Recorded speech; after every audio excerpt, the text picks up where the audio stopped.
Well, good afternoon, everyone, and welcome to the Institute for Innovation and Public Purpose here at University College London. I'm Damon Silvers. I am a visiting professor of practice here at IIPP, and this is the third of 4 lectures, the first 2 on neoliberalism as a global system, and this is the first of 2 lectures on recent British economic and political history in the neoliberal era. The first lecture today on this theme will be really focused on sort of the deep history of the political and economic crisis that the UK went through and in many respects continues to go through around Brexit. The fourth and final lecture next Tuesday at this same time will really look at the challenge Britain faces in the post-neoliberal order and the depth of that challenge and some possible ways of thinking about solutions. Before I begin, I want to just say a word about last week's lecture on neoliberalism. Someone, I'm not sure they're here today, asked me, yes they are, asked me, because a lot of that lecture was focused on authoritarianism as a kind of outgrowth of neoliberalism. One of our guests today asked me how important was patriarchy, was systematic sexism in the authoritarian project, because I didn't really address that at all. And I wanted to make clear, in case anyone had any doubts, that it's absolutely central. In fact, so central that it would have required an entire other lecture to explain how it functions as an emotional motivator of authoritarianism.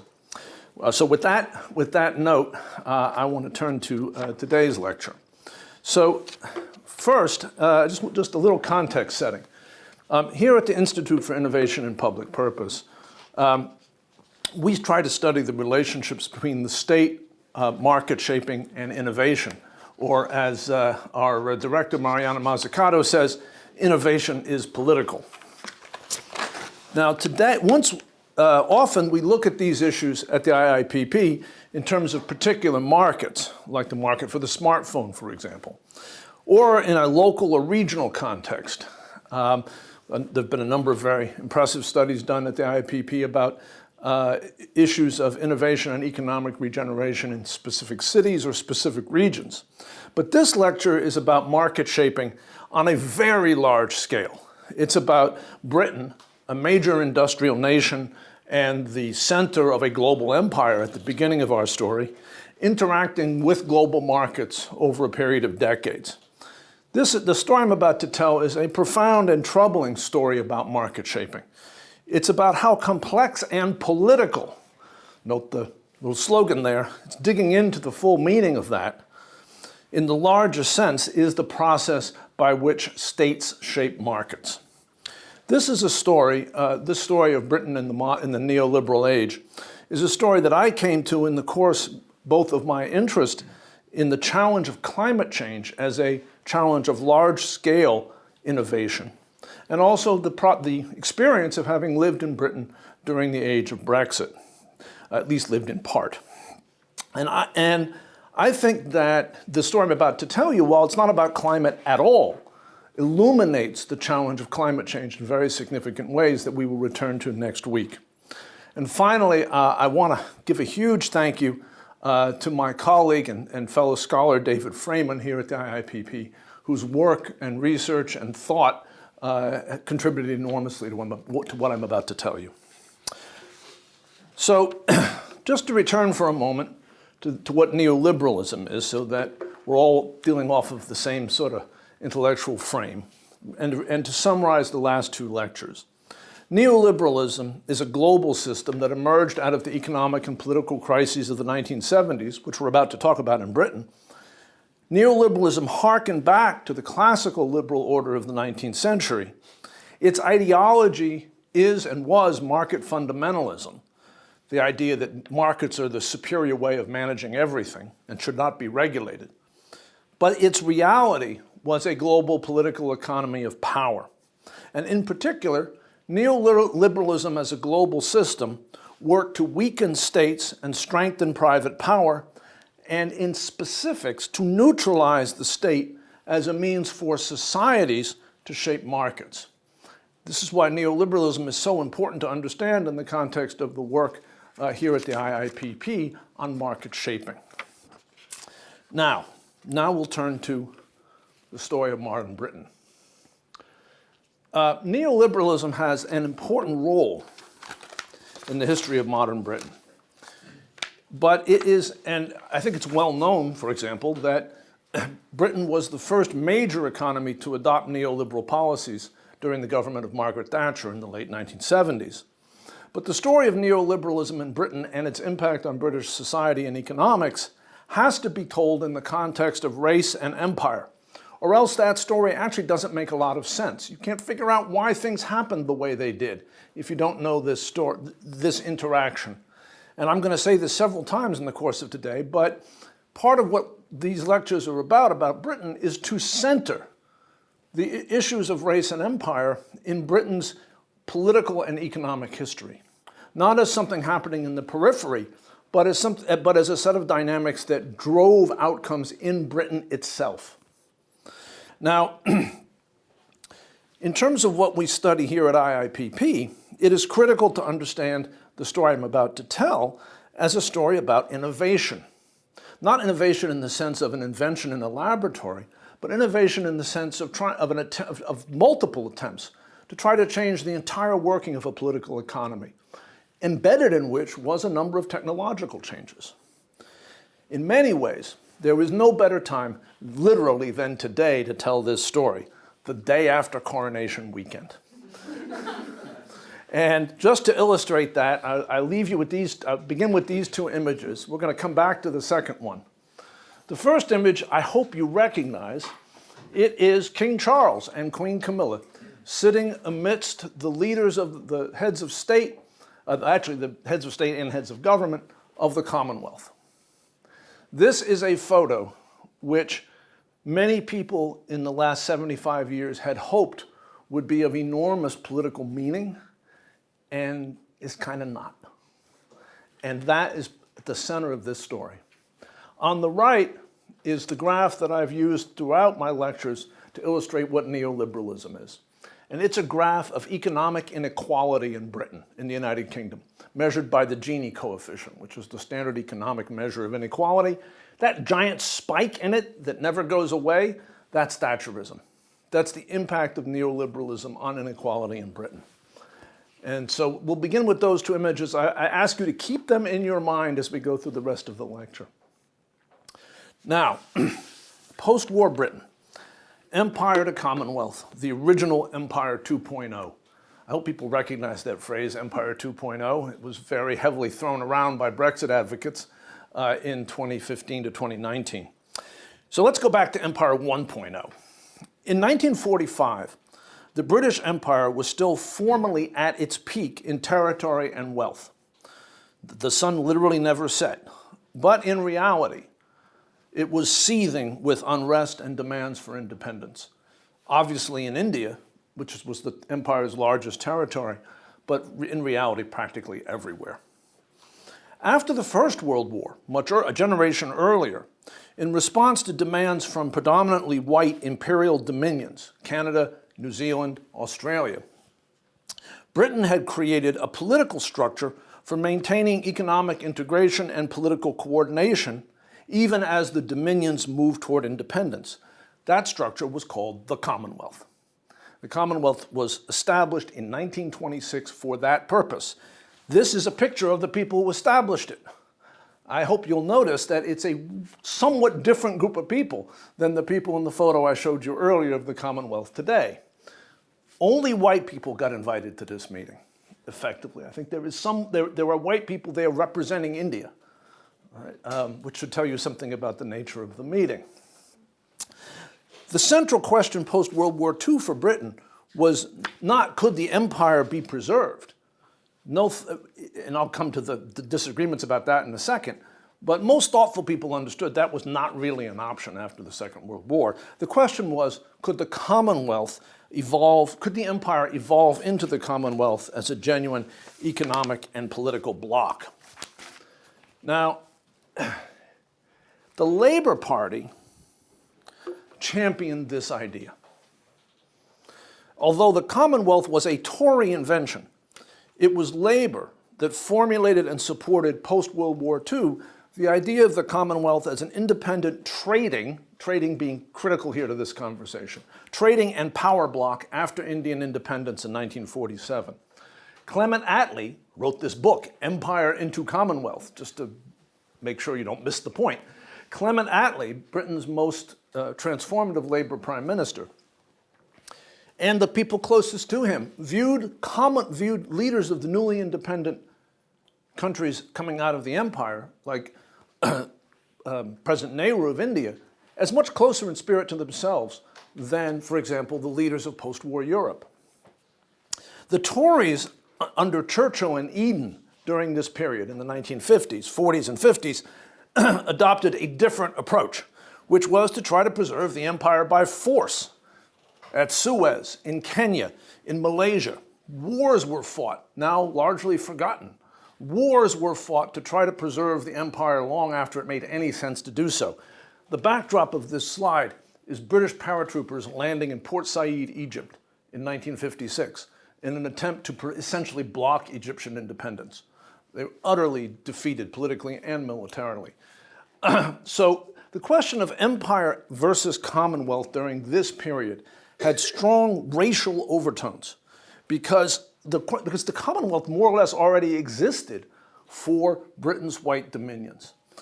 The question was, would it be extended to others, and would it be meaningful? As I said, Labour at this time saw the Commonwealth as a potential third force in a world in the 1950s dominated by US and Soviet power, both of which the British Labour Party was somewhat skeptical of. Obviously, the right of the British Labour Party leaned more in the US direction, the left more in the Soviet direction, but there was a general view that it might be nice to have another choice. It's important at this time to see that even relatively centrist forces in the Labour Party in the 1950s and 60s saw Europe, not just the US and the Soviet Union, but saw Europe as a right-wing bloc. You've got to remember that at this time, Spain, Portugal, sometimes Greece, were all military dictatorships. Forces with their roots in wartime fascism were powerful in Germany and Italy. France was governed by a series of right-wing governments. Labour looked to the continent and didn't see much they liked, as opposed to, for example, Nehru's India, which was governed by people that they were sympathetic to and were personally friends with. Now, at the same time that this political dynamic was going on, the Commonwealth was helping to preserve post-war Britain as an industrial nation. In the years following World War II, as I think most people know, the United States was the world's dominant industrial power by far.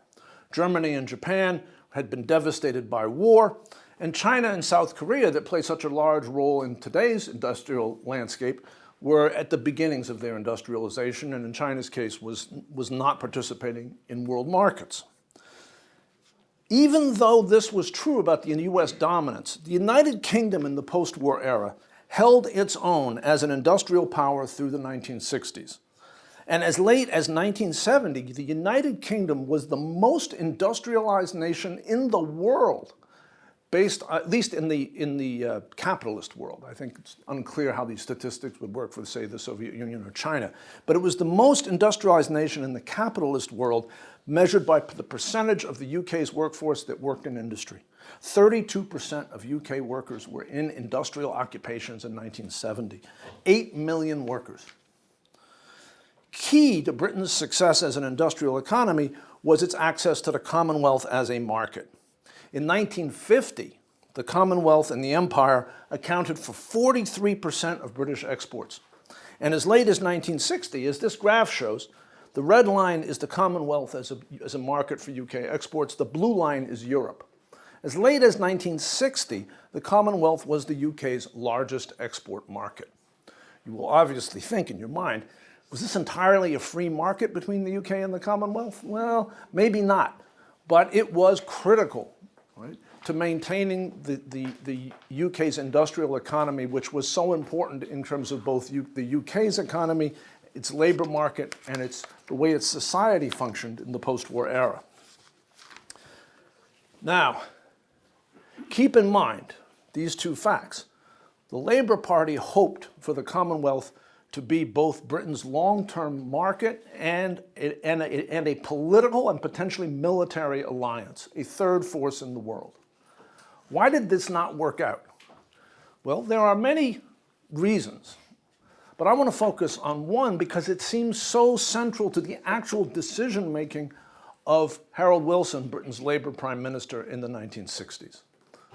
And that moment is a moment that is generally thought of as kind of peripheral to modern British history, a kind of somewhat embarrassing side note, but I want to lift up as actually central. And that moment is the attempt by a white minority in what was then called Southern Rhodesia and is now Zimbabwe, the attempt by a white minority in the context of decolonialization to seize power in Southern Rhodesia and wield it on their own behalf in defiance of the British government and the Commonwealth.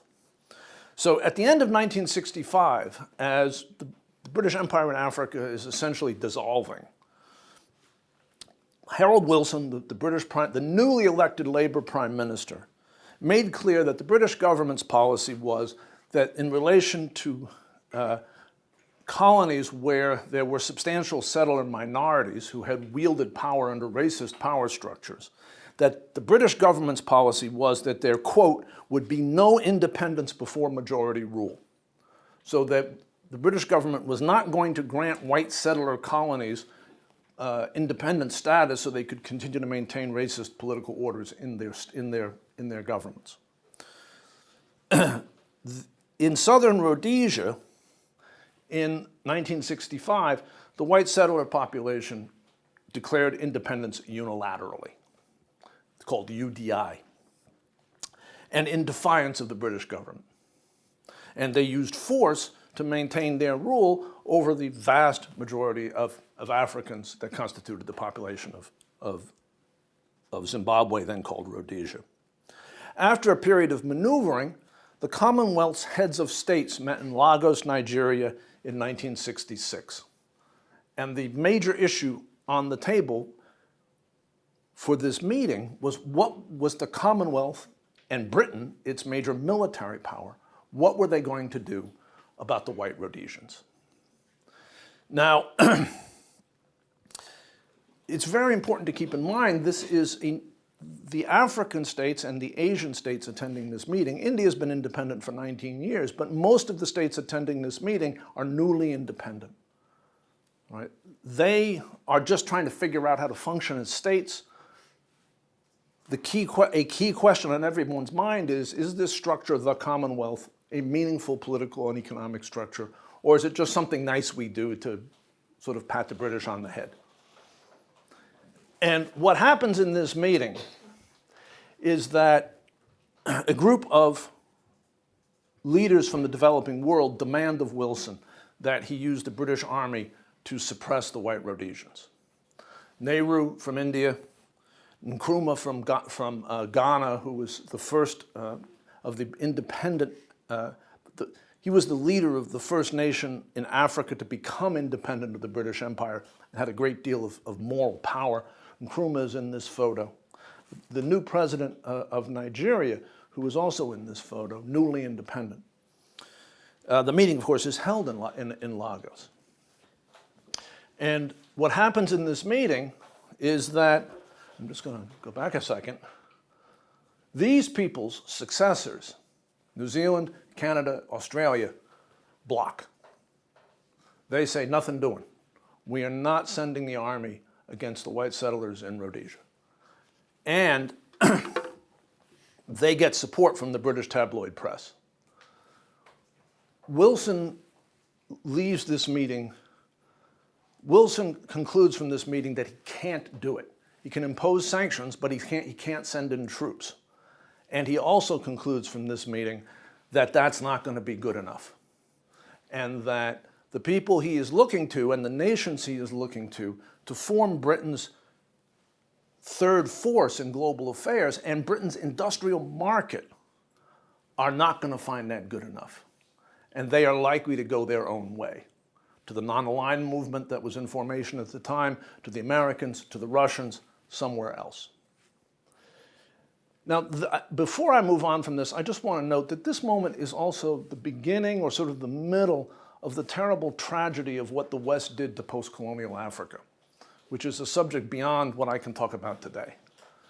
The president of Nigeria in this photograph, who was elected, was murdered a week later in the first of a series of military coups in Nigeria.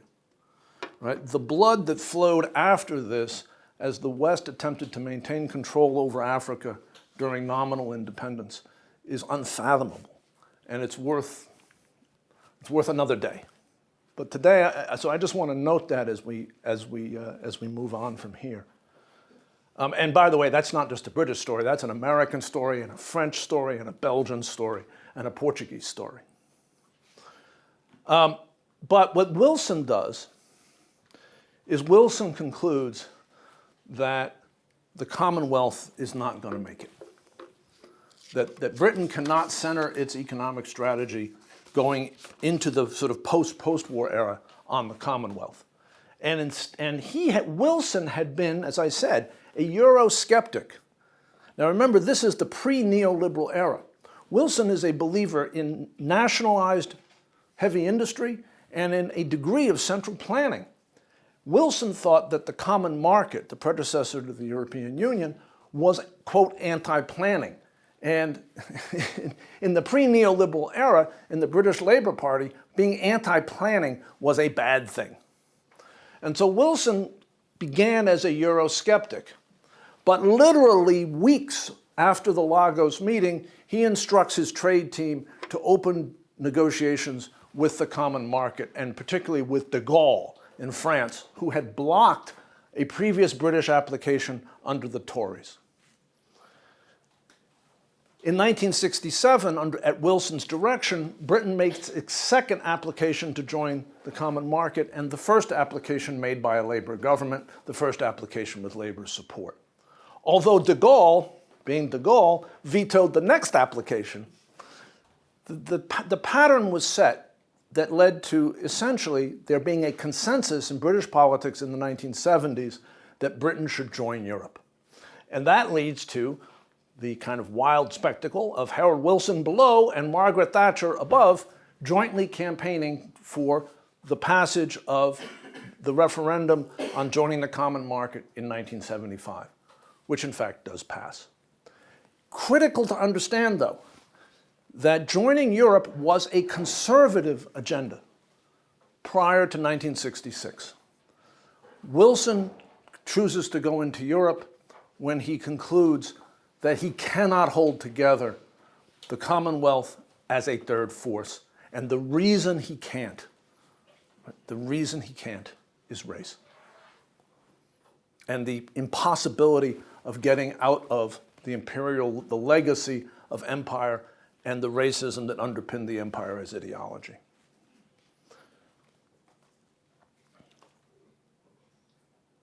That's essentially what this slide says.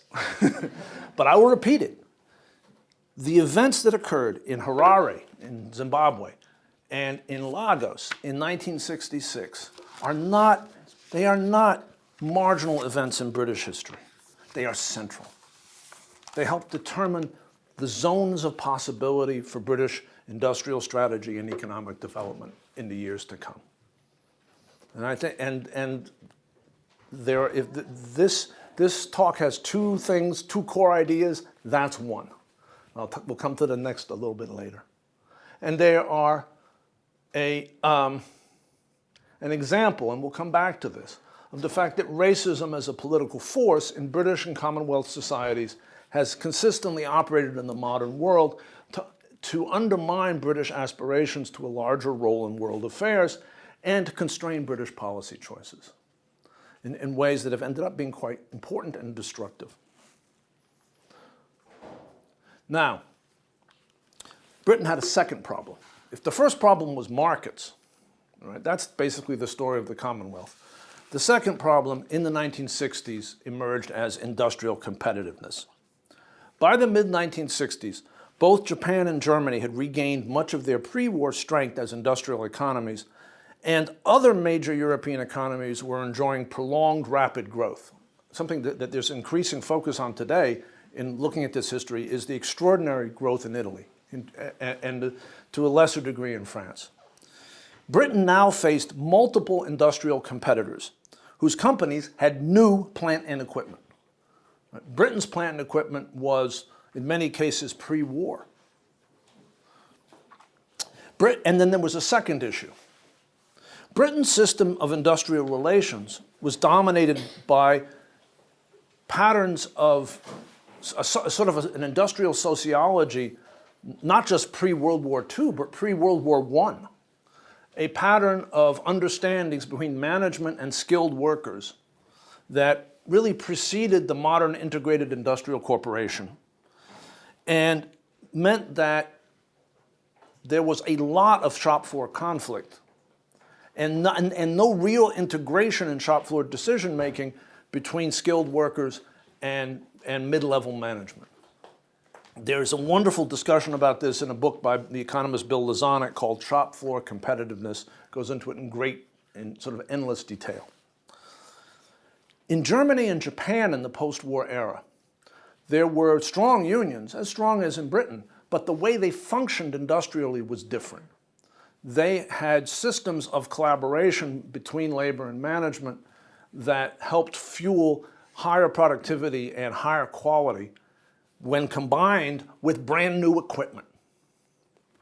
German co-determination system, German works councils, the Japanese quality circle system, which is important to recognize that in Japan was something worked out with the Japanese Auto Workers Union.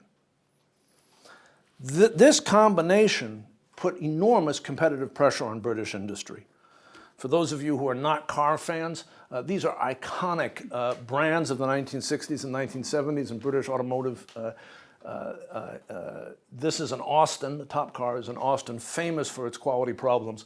Lucas was a British manufacturer of electrical systems. I think they were referred to as the Lord of Darkness because the lights didn't come on.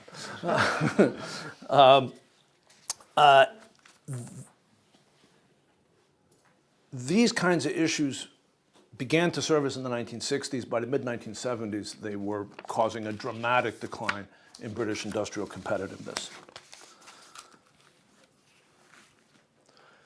As I just said, British industrial production was, by the mid to late 1970s and through the mid-1980s, British industrial production and employment fell and was under intense competitive pressure.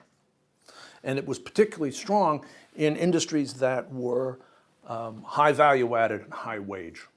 Auto, steel, shipbuilding, aerospace.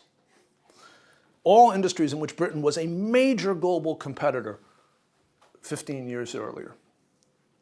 Right? By the way, I'm sure you are aware that one of those industries is essentially gone. That shipbuilding didn't survive this period in any meaningful sense, outside of the military-oriented. But the other three did, to varying degrees. In fact, auto and aerospace quite significantly. And in a way, what this story is about why they survived. Britain joined the common market in the mid-70s. The common market evolved into the European Union.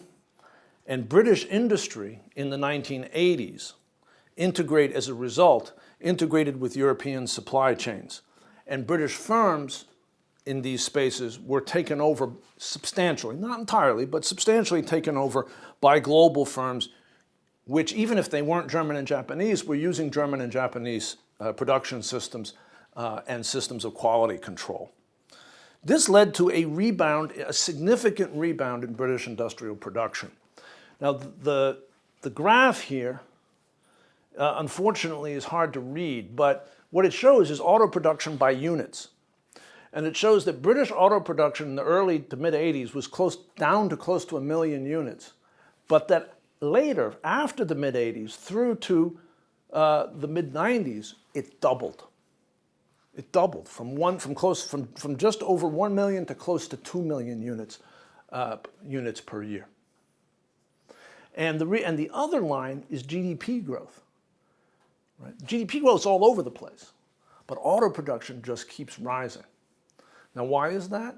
Because British auto production was no longer predominantly producing for the British market. It had been integrated into the European markets.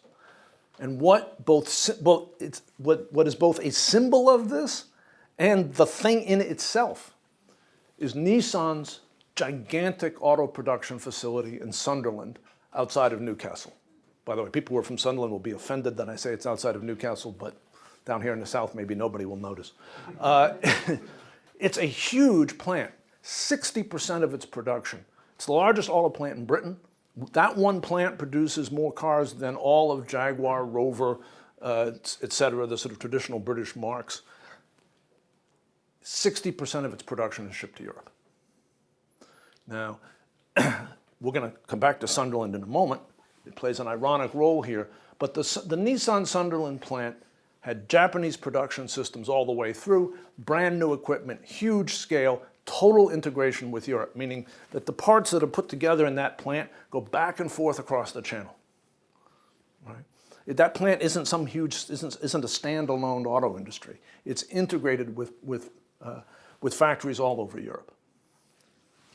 Now, and that's true of basically every factory, every auto assembly plant in Britain works that way today, and so obviously does aerospace. The British aerospace industry is integrated with Airbus.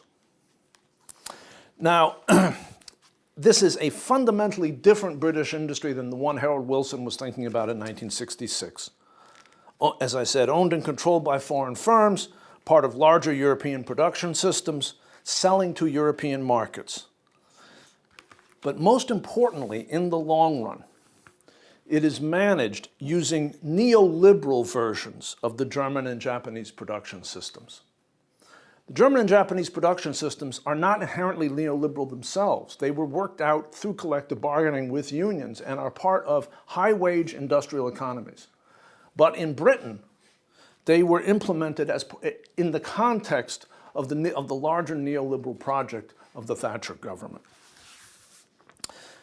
Because Britain's going into Europe in the mid-1970s, which began this process of integration, was quickly followed by the Thatcher government's embrace of neoliberalism, the deregulation of British financial markets, the denationalization of much of Britain's infrastructure, the hollowing out of Britain's tax system, and the industrial integration in particular went hand in hand with the essential destruction of the bargaining power of Britain's industrial unions, symbolized by the miners' strike, but actually something, and the printing strikes that I talked about in my first lecture, but actually something that went on throughout British industry. And so much of British industry remains unionized, but the strength of the unions is not anything like what it had been before. And the union's ability to effectively co-manage and co-create the new British industrial system was very small. It was imposed. And integration with Europe coincided with, as a result, because these policies went along with European integration, it coincided with, but was likely not caused by, it was likely not the cause of, I'm sorry, I got the language kind of confused, but it was likely not the cause of, but it coincided with this jump in inequality that occurs in the Thatcher years. That's the first, remember that image from that's the Gini thing again, because that's what is happening in terms of Britain's level of inequality in British society as this industrial restructuring is going on. The impact of neoliberal integration with Europe is best illustrated by these three charts. Okay? On the upper left here, we see manufacturing sector employment in the UK. The UK is the blue line. You see, it starts at 8 million, and it goes down very rapidly in the Thatcher years, and then levels off for a while, and then goes down again as China becomes integrated into the world's industrial production system. The leveling off is the success of the European project. Right? The leveling off is the moment in which integration with Europe stabilizes British industry. But the thing to be aware of here is look at the line over there in the right-hand corner. That's Germany. We don't know really where Germany was in 1970 in comparable data, unfortunately, despite some very heroic efforts on the part of my friend David. We couldn't figure that one out, but we knew where it ended up. It is possible to have a much higher level of productive industrialization in an advanced economy, right? Much higher than where Britain was. You see, Britain and Germany were kind of the same going back to 1970. But you've got to do a bunch of things that you can't do in the neoliberal order. And we'll come to that next week. But so you see this rapid decline in employment, but then leveling off, and then a bit of a further decline, while Germany over there is maintaining a much higher level of employment and also of manufacturing output. To the right is total British manufacturing output in constant pounds. And so what this is the irony that even as manufacturing employment is falling from 8 million to between 2 and 3 million, output is going up. Output goes up, and it's going down. That down thing at the beginning is the crisis. Then you see starting in the mid-80s, it goes up and up and up. It has a downturn during a global recession in the early 90s, and then it flatlines. And then it declines. This again is a graph of the success of Britain's integration with Europe, but then the inability to maintain this in the course of the financial crisis. And finally, who benefited? Who benefited? This is a graph of British incomes, household income by decile, during this entire period from 1977 to 2017. As you can see, the very top decile, the top 10% of British income earners had a fantastic 40 years, 1977 to 2017. Fantastic. Their real income almost tripled. But as you go down to lower and lower deciles, you see that the line flattens and flattens and flattens. So neoliberal European integration stabilized British manufacturing employment for a time, allowed British manufacturing output to grow dramatically through the financial crisis, but not after it. And it led to prosperity for some, but the less you had, the less prosperity you got. And this set the stage for a poisonous political dynamic. Now, in 1997, up until 1997, it's the Tories that are managing Britain's integration with Europe. And they are hard neoliberals. They're right-wing neoliberals. The Blair government comes in 1997 when essentially the British public has had enough of them in a big old way. Huge landslide. For people my age, this seems like it happened yesterday. Some of you may not remember it at all. But the Blair government pledges to have a much more socially just Britain. And they do that in certain ways. But as I said 2 lectures ago, they do it within the neoliberal consensus.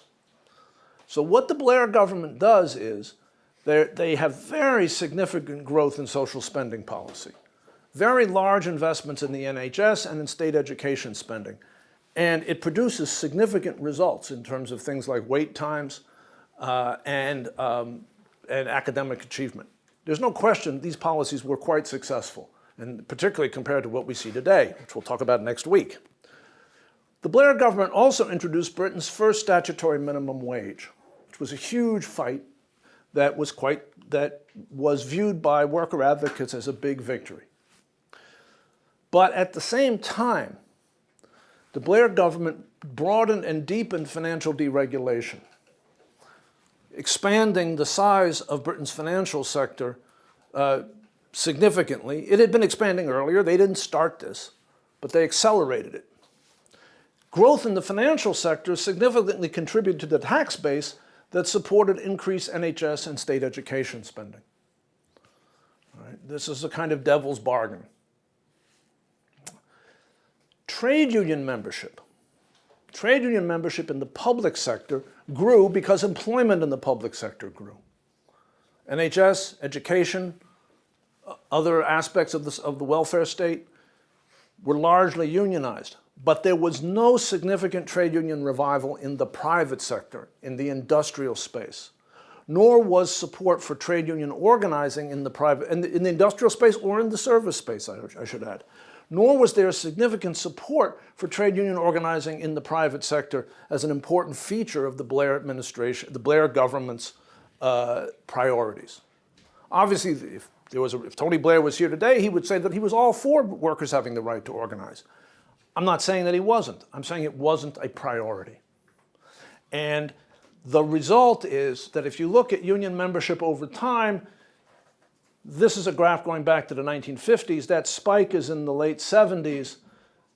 You see a leveling off, but it's not coincident with the Blair government. It's coincident with the transition from Margaret Thatcher to John Major. And you can't really tell a difference between the Major government, the Blair government, and Blair's successors. Today, private sector collective bargaining coverage in the United Kingdom is 13%, higher than in the United States, but dramatically lower than in the rest of Europe. This is the left face of neoliberalism in Britain. And what it meant was that it's the dog that didn't bark. What it meant was continuity in the fundamental structure of labor relations in the United Kingdom between the Major government, the Blair government, and its successors. And that, in my view, Britain paid a terrible price for that as a society. Because this confirmed the political instability of neoliberal innovation in the United Kingdom.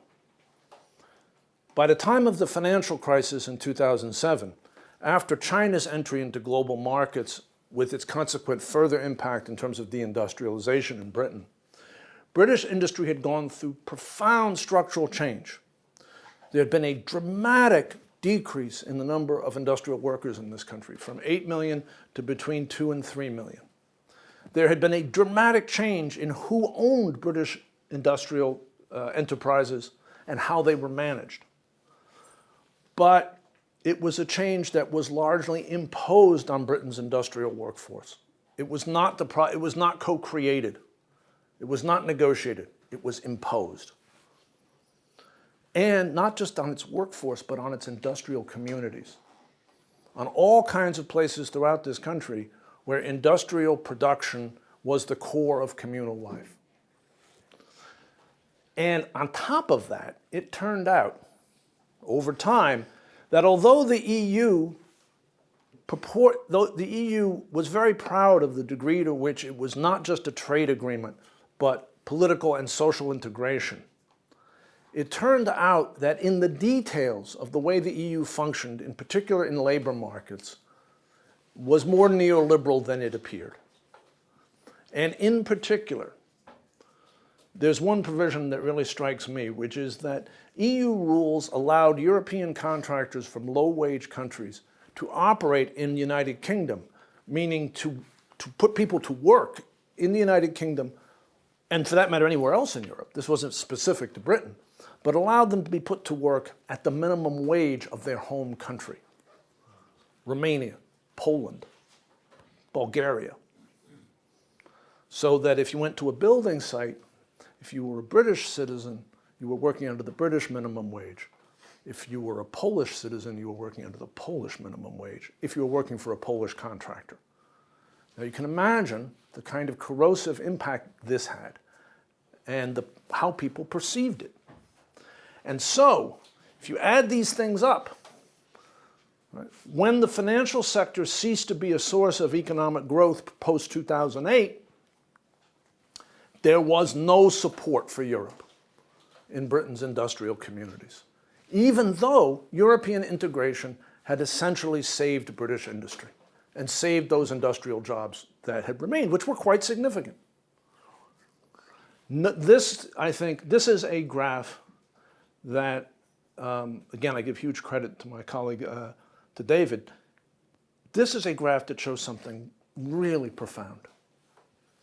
This is the percentage of industrial employment by parliamentary constituency and how that constituency voted on Brexit.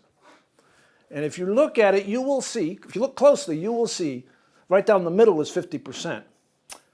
You will see that there's an empty quadrant. There are communities that are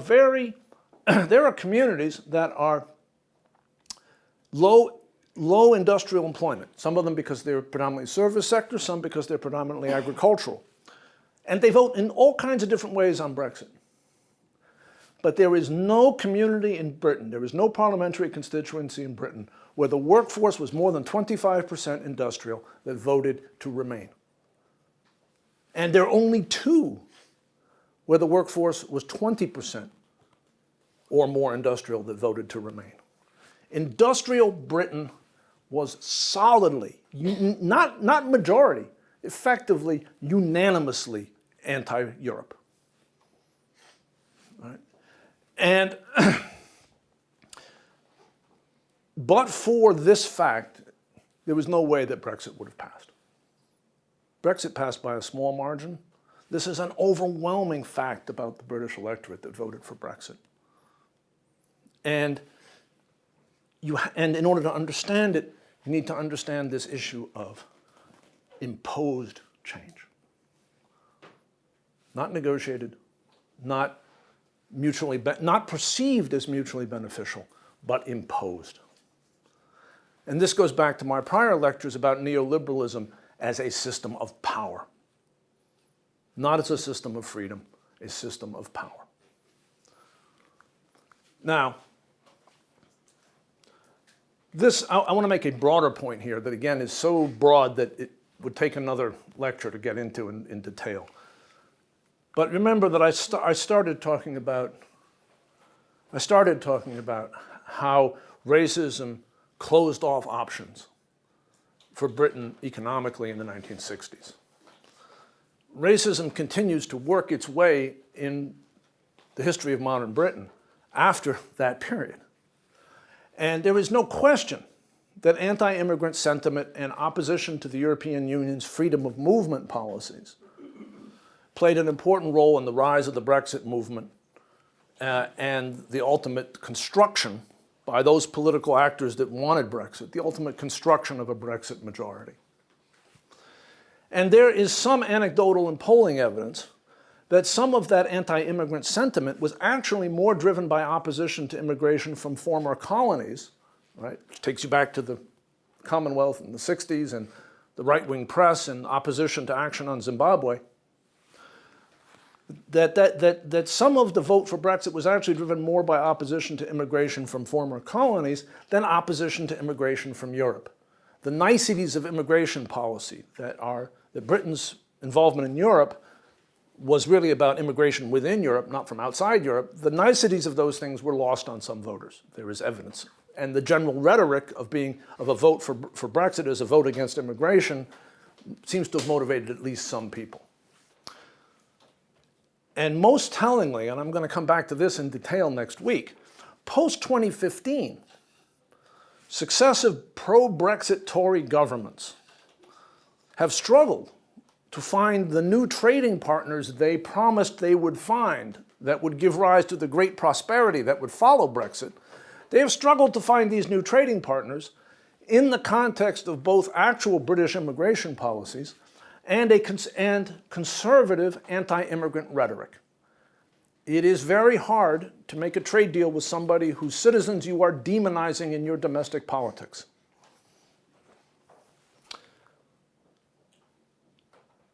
This is what goes along with the graph of how people voted on Brexit.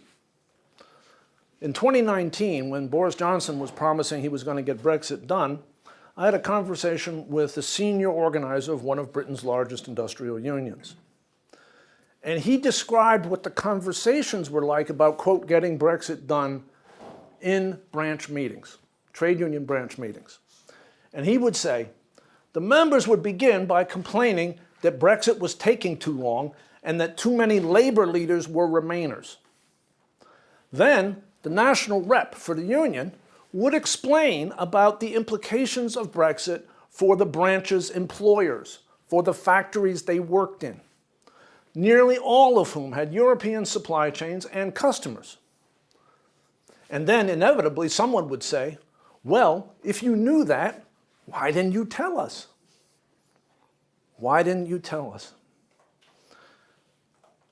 I think there's a great deal of evidence. You can't prove these things, of course, but I think there is a great deal of evidence that Brexit unfolded the way it did, not just in 2019, but in 2015 and before, because there were not enough members having these conversations, not enough union branches, and not enough conversations.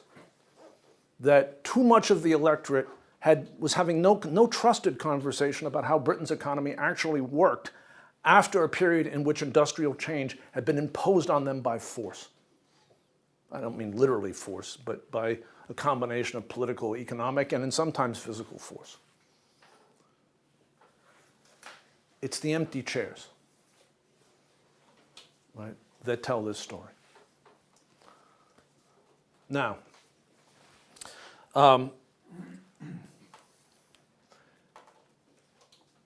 in my second neoliberalism lecture last week, I talked about how neoliberalism opens the door for right-wing authoritarianism, and that zombie neoliberalism, the continuation of neoliberal ideas and policies after they've been discredited, right, sets up a political conflict between a neoliberalism that no one really believes in anymore and resurgent authoritarianism, and that is an extremely dangerous dynamic in the contemporary world, that we need to get neoliberalism off stage and replace it with political ideas that can support the entrepreneurial state and can support a level of economic justice and economic security. As long as neoliberalism and authoritarianism are the only actors on stage, authoritarianism has a distinct advantage.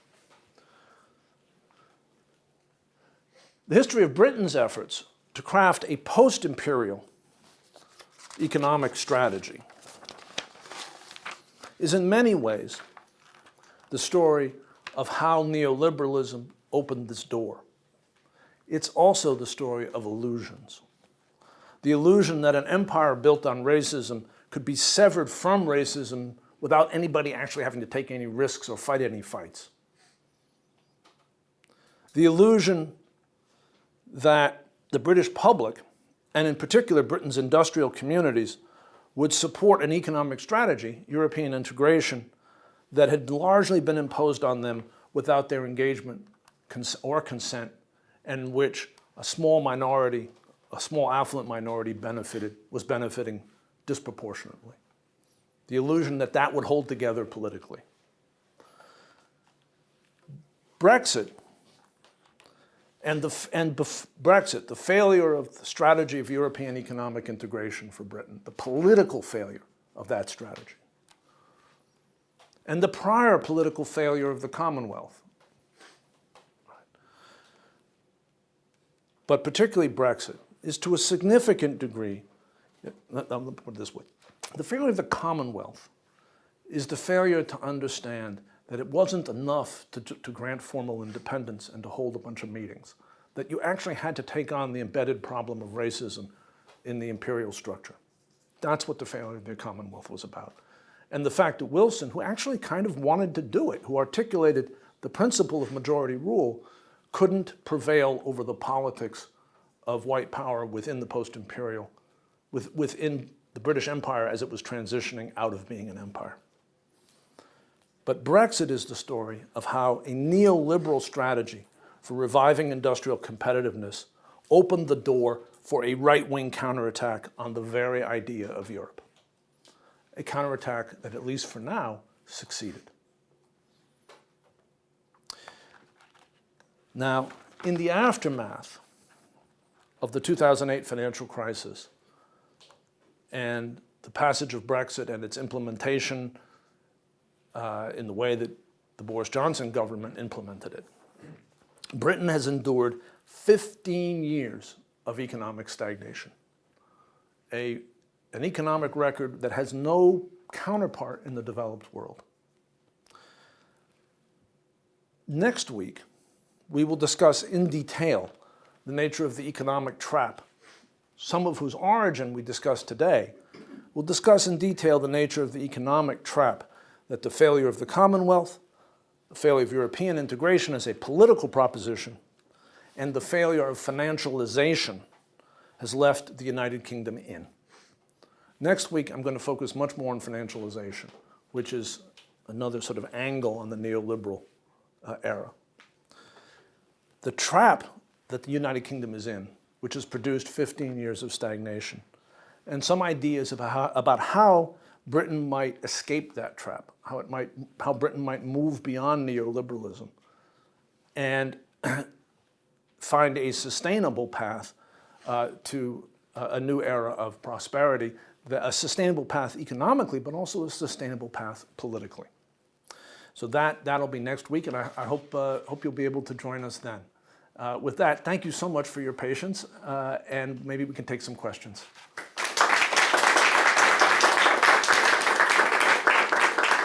Now, the way we're going to do questions is Nai is from IIPP's team has very kindly agreed to do the online side of the questions. Maddie is holding the microphone, I think, for the room. We're going to take a couple of questions in the room and then a couple online in the hope that there'll be some convergence and we can more efficiently answer them. Does that sound good?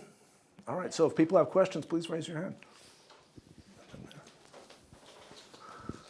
Thanks. I was just wondering something else which I think is sometimes blamed on Europe, but perhaps has its roots in neoliberalism, is bureaucracy. And I was wondering what you thought about how kind of the growing bureaucratization of work and our private lives fits into your story. Wow, fantastic question. We'll take another question over here, and then we'll go on, and then third, and then we'll go online, and then we'll get some answers. Thank you very much. I really appreciate the lecture. My question was, to what extent do you believe that the British adoption of neoliberalist practices kind of like translated to those same adoptions, or like the feasibility of that system in former colonial states and also Commonwealth nations? Thank you. Wow, that's and also just a fantastic question. Thank you. And then we'll take one more in the back there. I'm sorry, I'll come to you the next round. Thanks, Damon. Great lecture. It's nice to see that you used manufacturing output and employment as some of your analysis. I was wondering if you also combined those two and looked at labor productivity or manufacturing productivity at all, because I think that could be quite an interesting aspect as well, and how that changed in the UK. I'll come to there's an easy answer to that one. The first two are very challenging. That one has an answer. Maybe we go online, Nai? Yeah, so this question comes from Patricia, also another PhD student here at Fantastic. the IPP. She asks, so in the post-Brexit context, who needs the Commonwealth more, Britain or the African Commonwealth countries? Okay, that's a good question. Maybe I didn't spell that out quite as much as I might have. Can we take one more online if we? Yeah, I think there's still some coming in. Okay, very good. Then we'll start. 4 is enough to work with. All right. Let me take them in order of simplicity. You take output divide by workers, you get an answer. Britain's manufacturing productivity has increased quite significantly over the period that I looked at, and the integration with Europe, which was also an integration with global firms like Nissan, accelerated productivity growth in Britain quite significantly. Britain's manufacturing wages did not keep pace with the growth of productivity, and I could have gotten into that in this. It's part of the picture. It's just not as, unfortunately, it's not as, in terms of making a point, it's not as severe a problem in the United Kingdom as is in the United States, where wages have just flatlined as productivity grew during this era.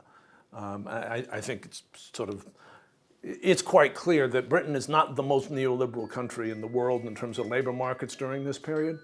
So, but the underlying point, which I think you were sort of encouraging me to go to, is that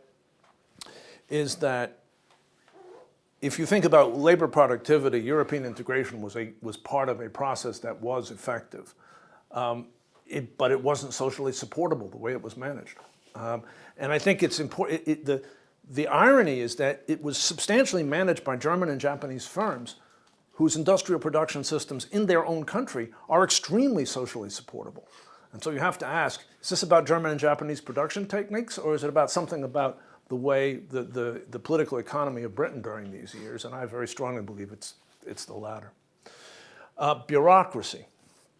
My colleague here at the IIPP, Rainer Cattell, has written a book about the importance of having effective bureaucracies. I think one of the sort of most socially acceptable critiques of of the European Union during the Brexit debate was that it was unaccountable. Right? That important decisions in British society were being made by unaccountable bureaucrats in Brussels. Right? To some degree, it may be true, I've not seen the evidence for it, but to some degree it may be true that there was a feeling coming out of essentially the globalization of British industry, that this was not just true of political processes, but of business processes. That decisions that once upon a time might have been made by somebody, at least maybe not in your town, but somebody that your trade union might be able to sit with in London, were now being made by somebody in Tokyo or New York or Frankfurt or Munich or that kind of thing. That issue seems to be less prominent in the business setting than in the political setting. I think that the prominence of those arguments in the political setting have this kind of displacing feature to them, that in reality, the key decisions that led to deindustrialization and wage stagnation and mass unemployment and declining living standards in many of Britain's industrial communities were not made in Brussels. They were made in London. And but the sense of powerlessness that they generated was seized upon in Brexit campaigns and directed toward Brussels. And in the context of neoliberal hegemony and some of the continuities in these trends through different governments, right, it was a credible argument to say, hey, the problem really is with Europe. Right? Effective bureaucracy in a non-judgmental way, effective bureaucracy, effective governments that can get things done, right, is a critical challenge in the contemporary world. And I would urge people who are interested in this question to read my colleague Reiner's book on effective bureaucracies. I think just as here at IIPP we talk about innovation as being political and markets as being shaped by interactions with public policy, it's time to understand that we need effective government. And by the way, this was part of my neoliberalism lectures. After COVID and the war in Ukraine, the idea that we need an effective government is no longer, I think, quite as bizarre an argument as one might have thought if one was listening to, say, Margaret Thatcher in 1985. The question of neoliberalism in former British colonies and in the Commonwealth. There is, I think, no doubt that the Thatcher government in the United Kingdom and the ideology which it embraced and the way it expressed it, the idea that there was no alternative to market fundamentalism as a set of principles for governing countries, was enormously influential, particularly in the essentially the settler states of Canada, New Zealand, and Australia, enormously. And to a lesser degree, I think it shaped things like the sense that the new South African government, after the end of apartheid, felt that its economic, its zone of maneuver was heavily constrained. I've spoken to key decision makers in the early days of a free South Africa, and I know viscerally how they felt like, as Margaret Thatcher said, there was no alternative to neoliberalism. that global financial markets and global powers were not going to allow them to do anything else. And so I think the simple answer to your question is it's absolutely true. And not just in those countries that had elections where sort of open neoliberals won, but in countries that felt compelled particularly during the 90s, to adopt neoliberal policies because they felt under the gun from global financial markets and global lenders. And multinational institutions, by the way, during that period. I have forgotten the question. The question from online, again. So that question is, to what post-Brexit, who needs the Commonwealth more? Oh, right, Britain yes. Or the African Commonwealth? Yeah, yes. All right. Well, this is really, this comes back to where I began. I think the gist of my presentation, in many respects, is that for Britain is a country. I didn't say this, but it's important. I omitted it. Close to 30% of Britain's GDP is in trade. By comparison, I think the United States is around 12. Britain needs a healthy global trading environment to be a prosperous society.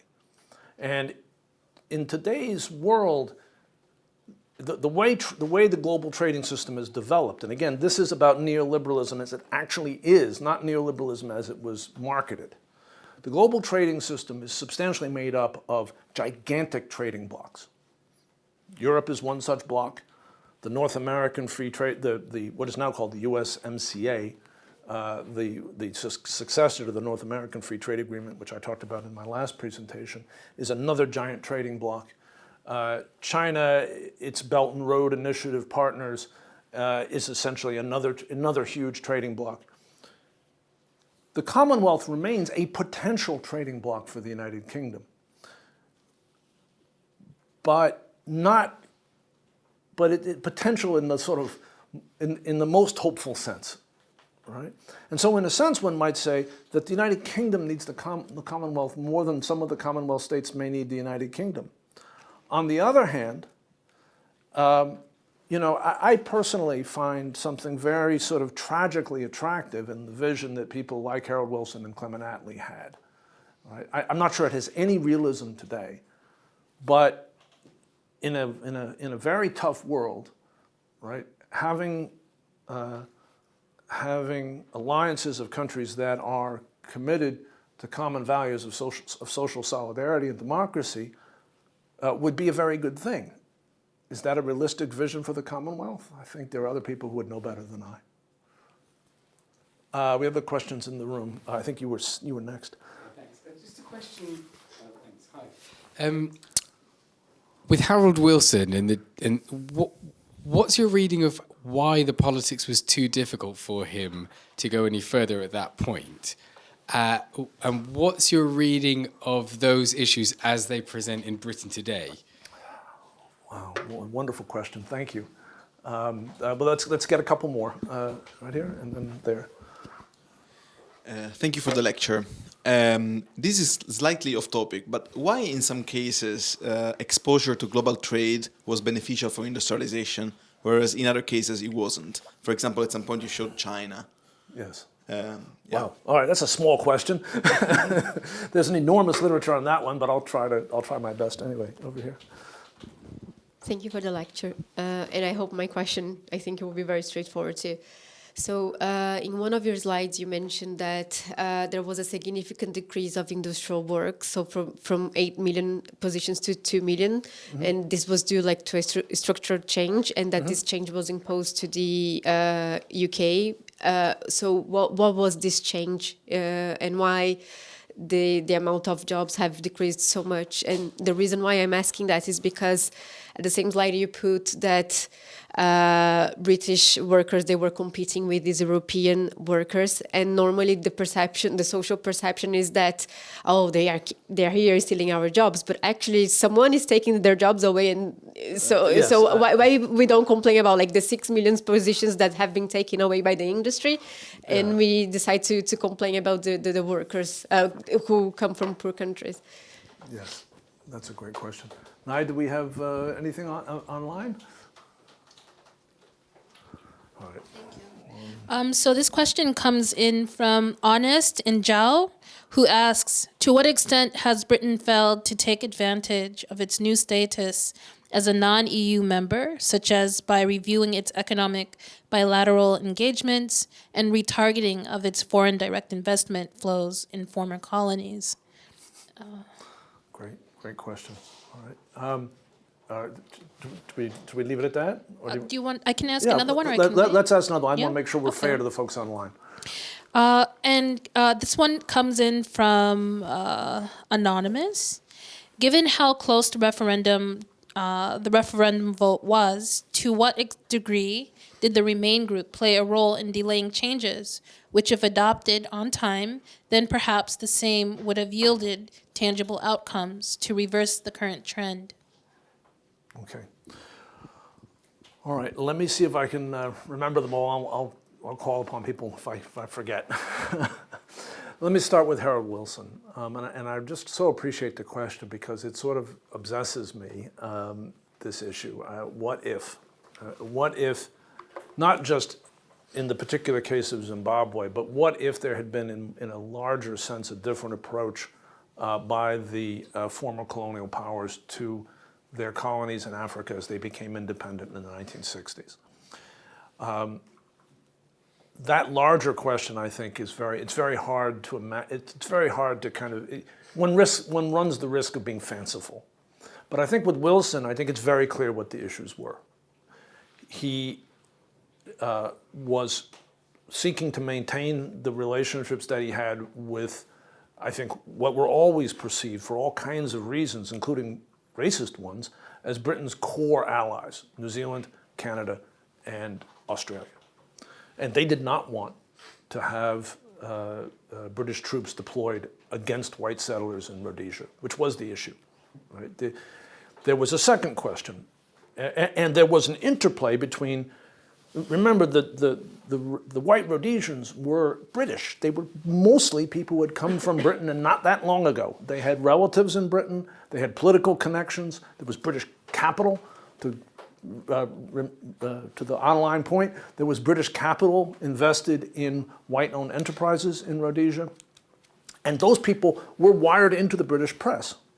So Wilson was not a dumb man. I think he envisioned very vividly the way this would play out if he ordered the parachute regiment into Harare, which was really the issue. Militarily, I don't think this was a serious thing at all, meaning that if they'd ordered the troops, but would the troops have obeyed the order? That question was seriously on people's minds who were thinking about what to do.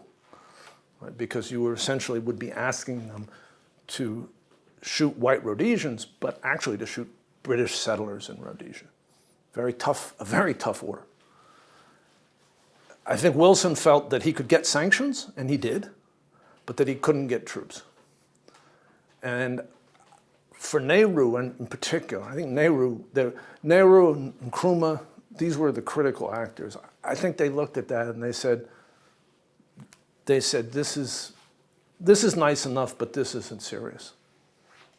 Right? Our core interests are not going to be represented here any more than they would be in a discussion, with President Johnson or with Premier Khrushchev. It was very costly, I think, but I think Wilson felt that he was completely trapped. I think if Wilson could play God, I think he hated Ian Smith, and I think he hated the racism involved, but he literally couldn't do anything about it, at least as he understood it, or he couldn't do the thing that would actually work. He could do sanctions, right? But he couldn't do the thing that would actually work. I think people are familiar with what happened next, the years of war, the devastation. The price was very high. But the price wasn't just high in Zimbabwe. The price was high for Britain. Now, second question. Remind me. Why in the case of China industrialization? Right. Why does openness to trade seem to work for some people and not for others? Look, this is a huge argument, right? Lots of economists have lots of opinions about this. All right. I think that if you look at successful examples of industrialization across modern history, managed trade is always part of it, always. It may not be obvious how the management is going on, right? The United States had high tariffs, right? The United States essentially expropriated French and British assets through bankruptcy proceedings in the later 19th century. The Chinese government during the modern era has managed its currency very intensively. There are all kinds of different strategies, but but successful industrial development generally involves kind of one-way openness, right? We love to ship things to other people, not so keen on getting them in, right? It doesn't matter what country you're talking about. So that's my view. There may be examples that are counter to what I just said, but I don't think there are very many. And I think this fact has a lot to do with why classical liberalism fell apart, not just neoliberalism. So that's a blunt answer. To your question about industrial employment, we can go back here and look at this graph. This graph really kind of answers your question, okay? There is a secular decline in industrial employment in the 1970s and 1980s across the developed world. And part of that is the movement of industry from what would have been called the first world to someplace else, right, during this period, to China, to South Korea, to Mexico, to all sorts of places. And part of it is technological change. It's what the gentleman who was here, the student who was here earlier was asking about labor productivity. Right? There's a huge people talk about technological change today and AI and robots and all that. There was a huge era of technological change during this period, automation, early uses of computers and the like, that pushed output up and jobs down. Right? In some countries, the gains from this process were essentially translated into wages. Right? Countries that had strong social democratic structures, strong trade union structures, particularly in the 80s, in the 70s and 80s, in Germany, in Japan, in Scandinavia, these gains ended up significantly in workers' pockets. In the United States, workers got nothing, just nothing from this change. The gains were completely captured by capital. In Britain, capital got most, but workers got some. So you have these two things going on. You have movements of production, and then you have changes in productivity, technology, and the like. The idea that somebody stole somebody's jobs is not the right way to think about it. It really isn't. Workers got played off against each other, right? And workers got played off against each other within Europe and between Europe and the developing world and between the United States and different countries with different dependent relationships on the United States. And as I pointed out in my lecture last time, it's a fascinating thing that when China thought about allowing workers more rights in the teens, who were the big objectors to that? Not Chinese hardliners, American companies. The American Chamber of Commerce in China was the big opposing force to that idea. That should sort of clue you in as to what's going on here. There's nothing intrinsically wrong with the idea of putting more technology into play, and making labor more productive, as long as labor gets the benefits, right? And as long as wages in other sectors rise along with manufacturing wages, which turns out to have been a problem in Germany. The reason why this created a social crisis was because of neoliberal policies that led to it fueling radical inequality, right? And stagnant or falling wages. And the other thing to keep an eye on here is Germany, right? Industrial employment does fall in Germany, but it doesn't fall like the rest of these countries. And the reasons for that are a very serious commitment by German policymakers to have structures to maintain German manufacturing competitiveness. And those structures in part involved wage suppression and currency manipulation, but in significant part involved just driving productivity through training and through reinvestment. Did I cover them all? I missed one. Which one did I miss?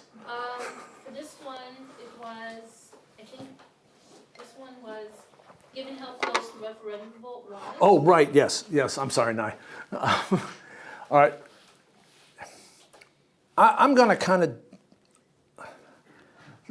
of defer on that to some degree. I am not a deep expert in all the moves that were made during the Brexit campaign, and so I'm reluctant to express an opinion as to what might have happened if somebody had done something different, right?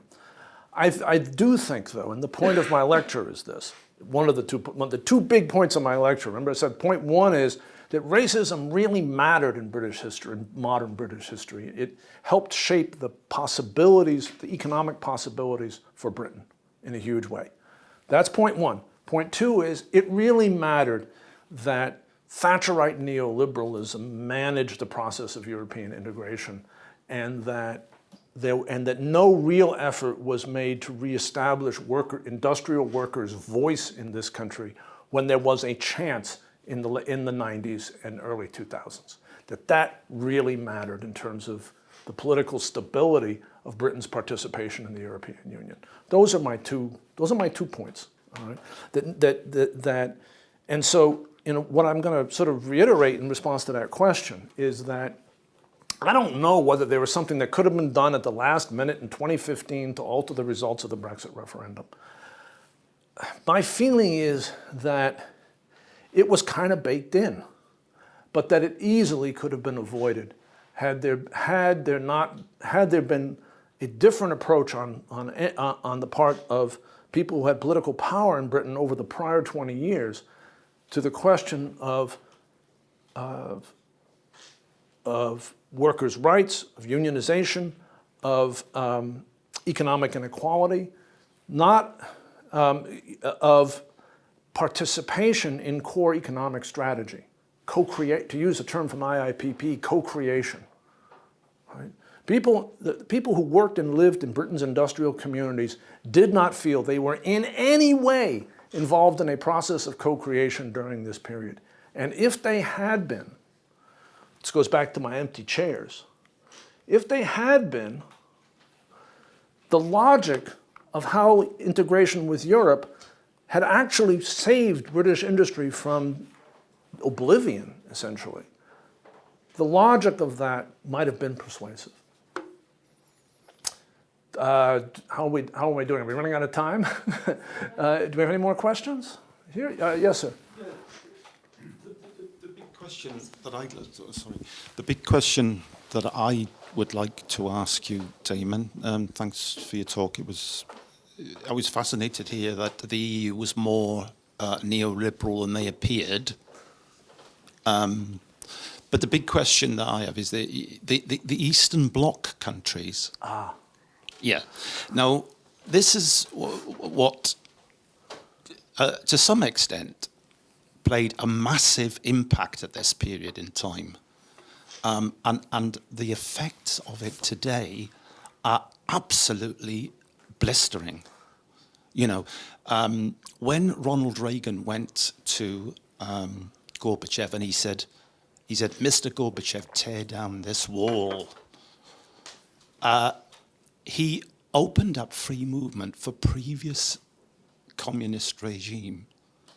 And I wonder why you haven't mentioned that in what you said. Fair enough. Do we have more in the room? And then back online. So the question online is, this is from Anonymous, is it realistic for Britain to consider rejoining the EU bloc, and what might the cost be? And then I have a question. I think you're entitled. So you talk about like the failure of the British government to deal with the embedded racism. First, with regard to the example with the Commonwealth, and then I thought there was a really interesting, I don't know if it was a chart, but there was a really interesting point that you mentioned around Brexit, particularly the hostility was directed towards immigrants from the Commonwealth rather than immigrants who are coming from Europe. And so, to what extent is this the racism embeddedness, even in this post-Brexit moment, is it still operating?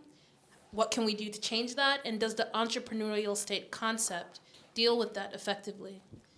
Wow, okay. Worth waiting for. All right, so the first question of is it realistic to talk about Britain returning to the EU? I actually didn't talk about that. And I'll come to the Soviet bloc in a second. I didn't talk about that. Those of you who are interested in this question, please come next week. Because this is really a question about going forward. And next week is about going forward. This week is about looking backward. I will give a hint that I think we kind of have to live with where we are, at least for now. But there are different ways of doing it, and we'll talk about that next week. The Soviet bloc.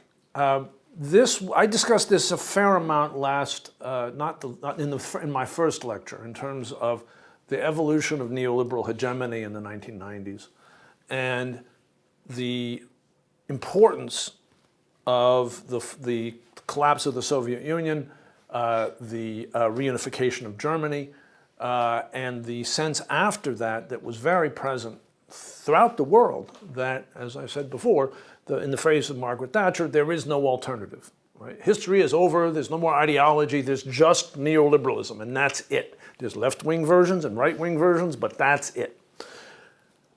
That idea, the idea that the fall of the Soviet Union was the critical event, is a very common and widely believed notion in terms of the development of the history of the modern world's political economy. I suggested in my neoliberalism lecture, in my first one, which is now available online, thanks to the good work of Maddie and the team, I suggested that we need to be careful about that. That neoliberalism was increasingly dominant as a set of ideas, as a system. The neoliberal system and market fundamentalism as a set of ideas was increasingly dominant, certainly in the English-speaking world, before the fall of the Berlin Wall.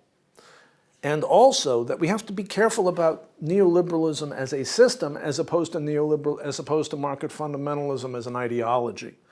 And that in many respects, if you think about the actual economics of the world in the 1990s and the 2000s, a more important event than the fall of the Soviet Union was the defeat of the uprising in Tiananmen Square in China and the consolidation of Deng Xiaoping's concept of China's role in the world. That China was far more significant economically than the former Soviet Union and its dependent and its satellite states in Eastern Europe during the 90s and 2000s. Ideologically, very, very important. So, I didn't talk about those developments in the context of this lecture because I touched upon them in the last one. I don't want to suggest that the fall of the Soviet Union and the accession into Europe of the former Warsaw Pact states, I think that's very significant. I think it's an important part of the Brexit story because it created essentially a low-wage reserve within Europe. And because of its ideological consequences. All very true. But I think it can be overestimated. And I think it's worth, and I think people who study neoliberalism and neoliberal political economy need to pay more attention to how it actually worked economically and less to its ideology. And when you do that, then China looms very large, very large. Now, Nye, to your question, would you mind restating for me a little bit because it was complicated and I want to do it justice.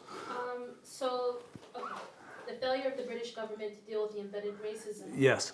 With regard to the Commonwealth came up, and then even looking again with Brexit in terms of the sentiments, Right.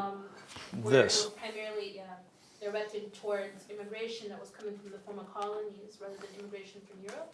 And so I guess my question was, in terms of this embedded racism question, to what Yeah. extent is that being dealt with now in this post-Brexit moment, and how can the entrepreneurial state concept be- Yes, all right. That was not a simple question, right? You will forgive me for not having remembered the whole thing. All right. You just got to turn on the 10 o'clock news to see that these issues have not been dealt with. Right? That the rhetoric of the anti-immigrant rhetoric deployed in British politics, and particularly by people who have the responsibility of government, is a significant fact about British public life today. And it has consequences. There are people listening, and they're not all in Britain. Right? And I'm going to talk about this in detail next week. These issues have not been dealt with. Right? They are part of a larger problem, though, and this goes back to the conclusion of my talk about the crisis of neoliberalism last week. People who were there may remember that talk. I concluded that talk by saying we need an alternative to authoritarianism that is not neoliberal. We need an alternative that is democratic, that is solidaristic, and that envisions a role for the state that is robust enough to take on the incredibly urgent problems facing our planet, beginning with climate change. The entrepreneurial state, right, is potentially in its market shaping capacity at every level, meaning local government, national government, multilateral government, at every level is a potential facilitator, not just of sort of technically effective things, but of social solidarity. This is a problem of people exploiting a lack of social solidarity, right? Of people with, the people who are motivated by a desire for power or by other sorts of psychologies, exploiting problems of alienation, division, and a sense of powerlessness in a larger population. When the entrepreneurial state engages, but I think this is important, and it's an important theme that runs through all four of these lectures, is that the entrepreneurial state has to be democratic and participatory to be successful at solving these problems. It has to be in the business not just of technical solutions, but of building solidarity and confidence. Confidence in the notion of a public, right? Not just the state, but the state is the manifestation of the public, of us, right? Building that solidarity where where it's no longer possible to divide people and mobilize people politically through essentially appeals to hatred, right? That's got to be the goal. Authoritarianism feeds on this, right? As does opposition to effective action on issues like climate change and inequality, right? So I believe very strongly. I can't prove it. I don't have a set of citations that prove this proposition, but I believe very strongly that an effective democratic, small d, for the U.S. citizens listening, an effective democratic, small d, entrepreneurial state is critical to moving politics away from this kind of thing. You're very welcome. And by the way, Nai, when she's not helping to moderate these conversations, is an important scholar at the on these questions, and people should check her work out as well as mine. Anything else? Anyone else? I think we've run out of time, says Maddie. Listen, thank you so much. We'll talk about the future a week from today. I hope you can all join me.